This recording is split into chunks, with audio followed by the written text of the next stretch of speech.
wanting to come to the United States, you have priority over someone in India who might not be a doctor.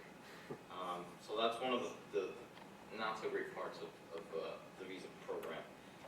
However, it does state that half of the visas would go to high-skilled labor and half of the visas would go to low-skilled labor, which I mean makes it kind of somewhat fair, but still, it makes it a lot easier for people who are in STEM, which is science, technology, engineering, mechanics, I don't know what this abbreviation is, to be able to come into the country legally. There is a lot of stuff that I have to tackle here, but I kind of wanted to get into the issue of why it's important to pass immigration reform. So everyone knows that the deficit is awful, and immigration reform would benefit the country financially. I read a statistic earlier from the White House Office of Management and Budget that estimates increasing immigration by 300,000 people a year up to 1.3 million people a year would be the equivalent of 0.6 of GDP in deficit reduction, which is substantial.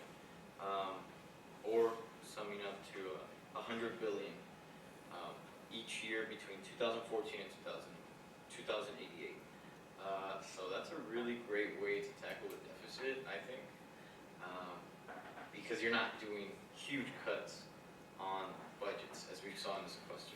So it seems like the reasonable thing to do to pass an immigration reform bill that would benefit not only people who are undocumented, such as myself, but would benefit everyone here.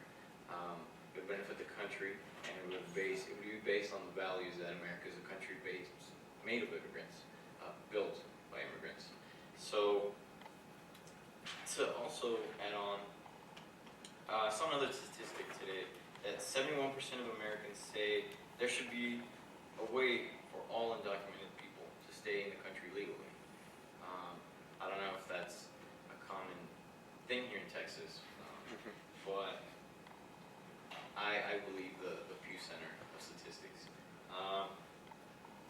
The bottom line that I wanted to talk to, because I know that I've been talking for a while, is immigration reform will boost the economy, it will reduce deficit, it'll help create opportunities for all Americans, regardless of what country we are from, because I consider myself an American. I just don't have that proper paperwork to represent that I'm an American.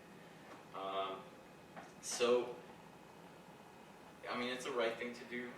It's the time to do it, and I'm hopeful that something can happen. And if you need any information or you are interested in getting involved with the Sanitarian Immigrant Youth Movement, you can go ahead and talk to me afterwards. So, thank you. Thank you for listening. Thank you for being here. Thank you.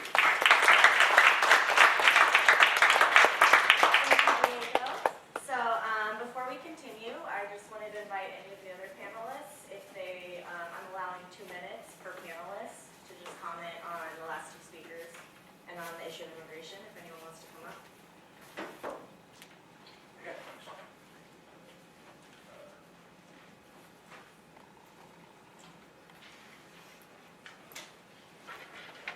Alright, so I just had basically a question. I don't actually have a comment, but regarding your talk,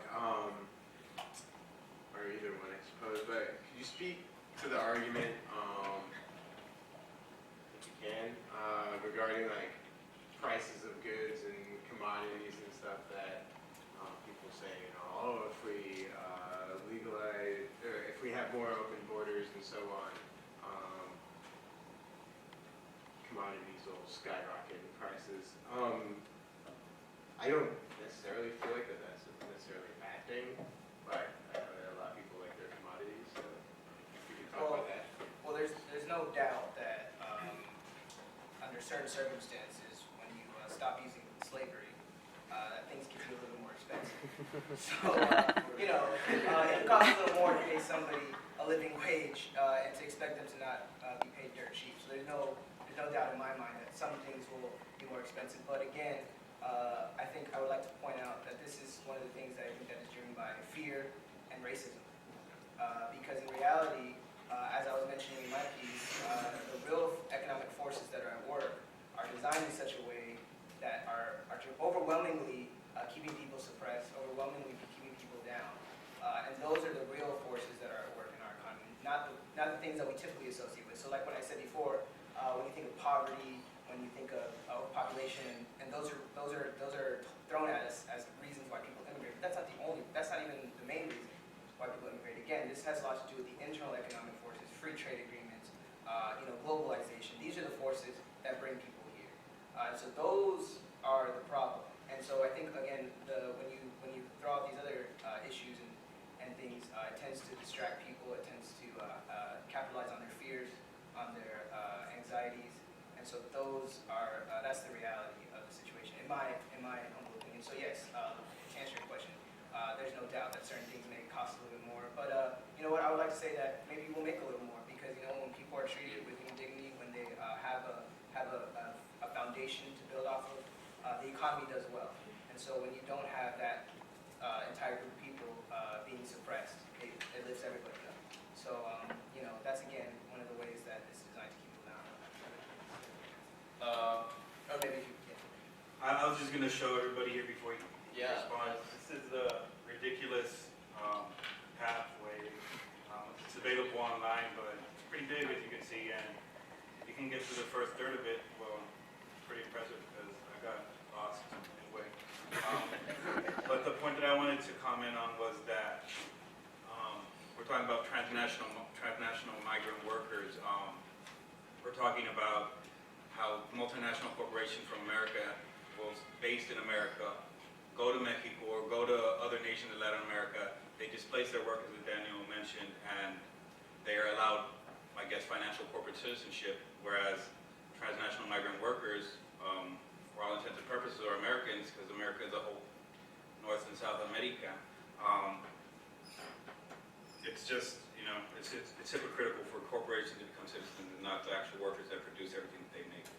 And to that point, if you just look at the European Union, for instance, within the last 10 years, they have dramatically increased their foreign investment, their trade agreements, and overwhelmingly they've benefited those, not just obviously the countries themselves, but the special interests within those countries. Because if you think about it from a logical perspective, if you're making a trade agreement and you're making it with a poor country, they lack the infrastructure, the internal components to actually benefit from that trade agreement. If you don't have a way to actually set that up within that country, like Mexico, like Haiti, or any of these countries, how are they going to benefit from that? So that's why and again, that's why when I said the free movement of labor would dramatically improve the quality of life and the incomes around the world, any credible economist will tell you that that's the case, because obviously if you have people who are able to freely move, then you're going to have to compete to attract those workers, to attract that labor, to attract those people to your shores. And unfortunately, that's not the system that we have, and that's why, again, we have these problems. And I think, it directly relates to why this immigration system hasn't been fixed, and why people don't want to get it fixed. And in the way that they're proposing fixing it is not going to dramatically improve the quality of life for people, at least not initially. And again, those barriers, those fines, they're designed to try and weed out people from the system. Because obviously, if you're going to have those barriers, you get to keep certain economic realities in place.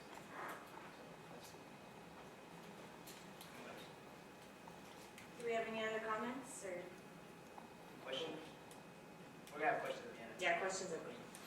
Cool. So I'd like to introduce the next two speakers. So our third speaker is James Gutierrez. He is a senior seeking his BA in Interdisciplinary Studies with teacher certification. He is an activist and a founding member of SUSJ. James is conflict resolution certified and has organized around socioeconomic inequality, student debt, rising tuition, and climate justice. Tonight, James will discuss climate justice and aspects of the SUSJ Divest UTSA campaign. Thank you, James.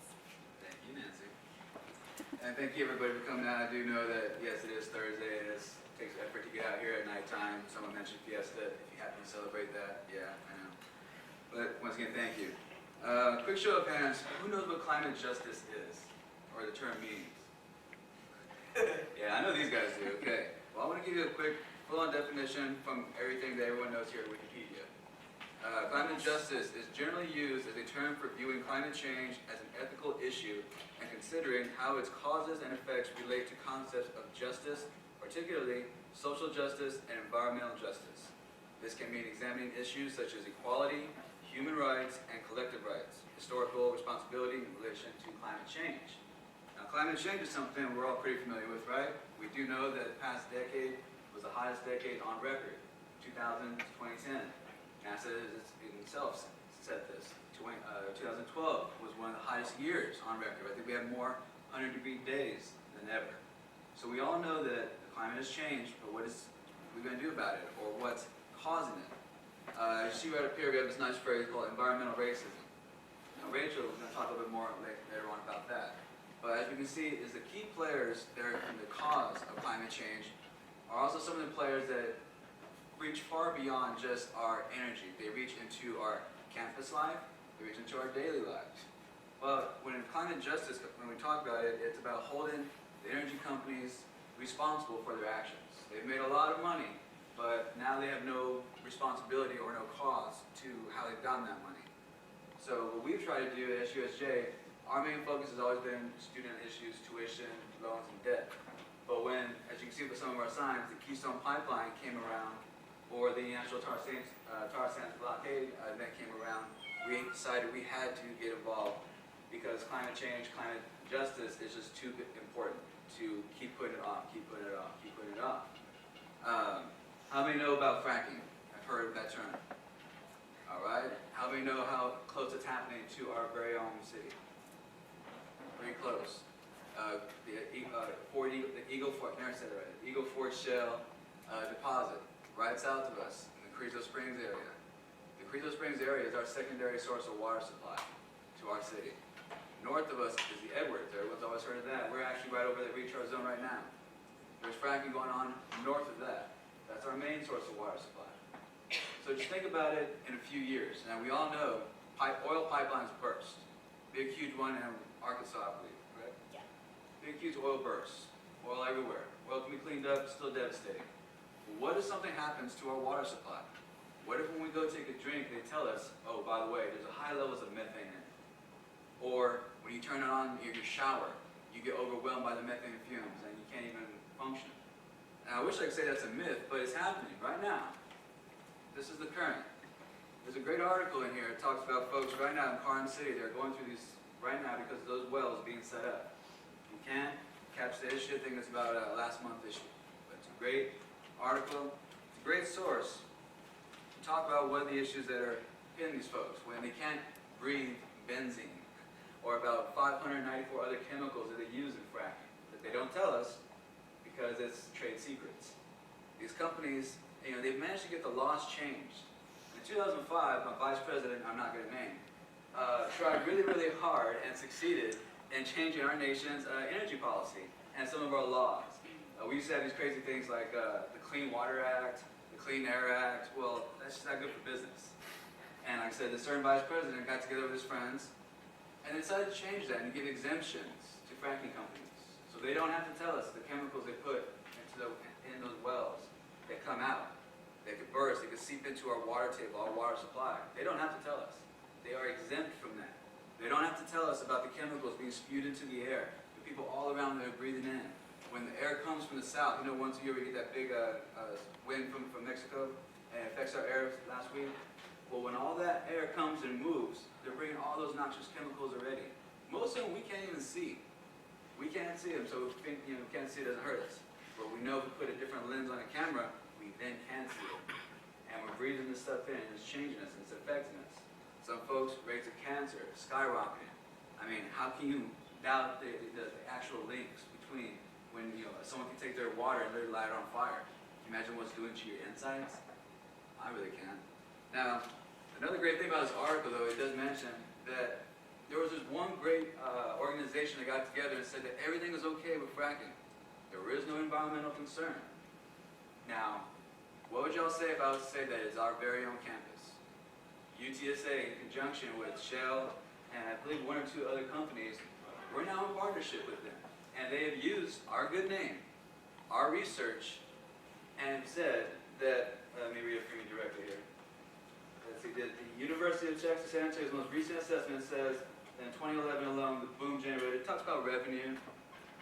Researchers increasingly contend that fracking may release sizable amounts of harmful contaminants into the air, like methane and volatile organic compounds, like benzene. Contrary to the drilling industry's PR people, they tell you no, it's nothing, no, it's okay. You can breathe it, you can drink it, it's fine. But those researchers they talk about, that's UTSA. That's our campus. Now, when they point out, someone says, hey, it's making me sick. No, UTSA says it's fine. They're almost a tier 1 campus. Why not believe them?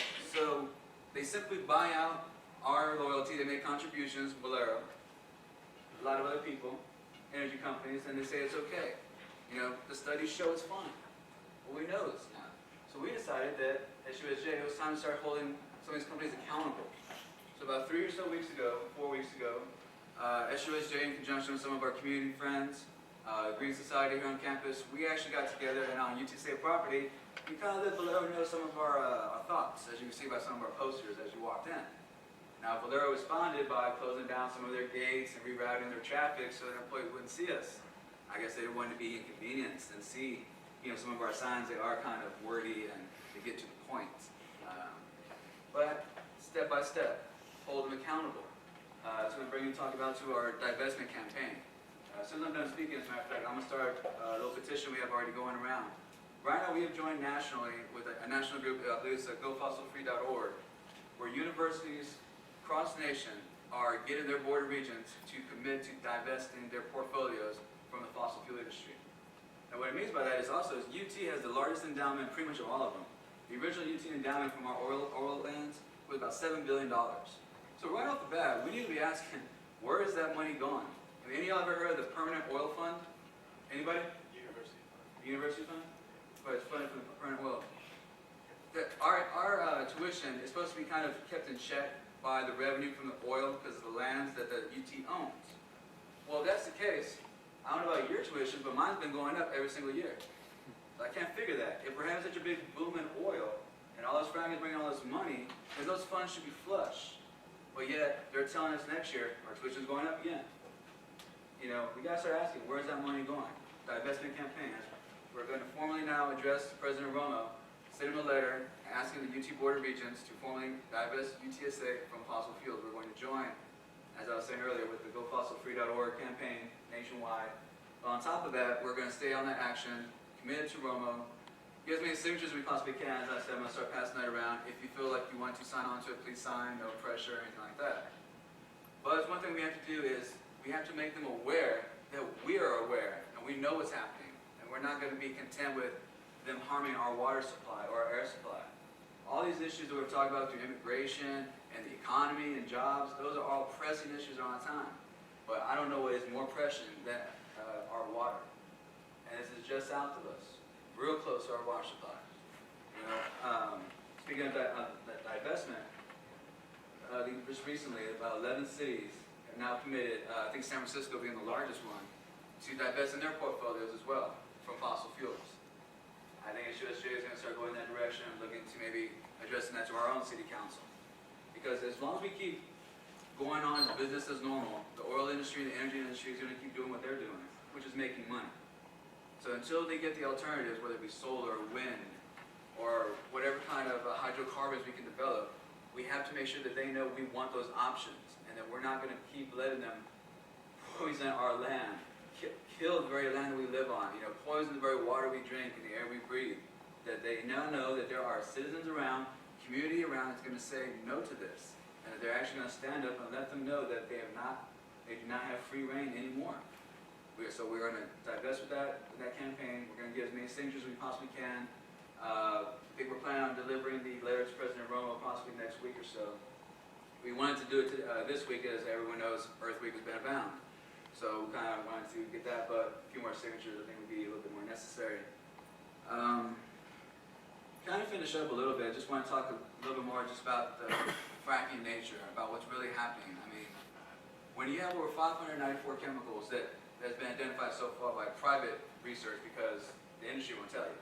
So it's private folks going and doing their own research, collecting samples and testing it.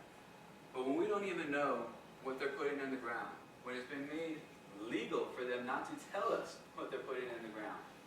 When they've done this with government support, mind you, we all know we subsidize the energy companies, right? Oil industry receives tax subsidies, basically your money to do business. They use it to recoup their cost of business, hundreds of billions of dollars. They've been doing this for a very long time. But when they start actually poisoning the land, poisoning the water, and are not held accountable, that sends a very dangerous message that now human life is not even worth it. I mean, as you can all see here, we're coming on the panel, we're all drinking bottled water. Now, there are all issues with, bottling of water, we all know that. But we all know that we cannot drink that if there was methane fumes inside. We do know that our water source is very precious. Everyone's heard that statistic. But 3% of the world's water is fresh. 97% of that's locked up in the ice caps. Well, the good news is we're taking care of that. We're melting the ice caps faster than they would normally melt. So when we talk about other folks, when they have to migrate and come here, some of them are doing it because their land is changing so rapidly, they have no choice. Some folks are living on islands that they're seeing disappear because the sea levels are rising. All this stuff is affecting because of what we're putting into the air, the incredible amounts of energy that we produce just daily, even getting here. It has consequences, and now we're finally seeing that Mother Nature is saying, hey, and she's fighting back. As we all know, we're wearing coats outside because it seems to be a little cool, climate change. We have to finally address this through real justice means, which means it takes a community-based, people's awareness to get up and make sure that they are heard, that they want to keep their water and their air as clean as possible. So once again, I ask that when I start turn this petition around, if you feel free if you want to. If you don't, please send it along. I would like to get the pen back eventually. It is a nice pen. It's my favorite, my lucky pen. So hopefully with that, we'll send that off to Romo and keep this going. Please keep looking for SUSJ to do more stuff as far as on campus. The Green Society was instrumental in helping us with the Bolero action. Please feel free to come check out some of our meetings every Thursday. If you're interested in these subjects or any subjects we're talking about on the panel. But if for one thing for sure, that if you drink water and you breathe air, there's a definite issue that you can definitely take hold with and run. We have to address this right now before it's really factoring too late. Yeah. Thank you.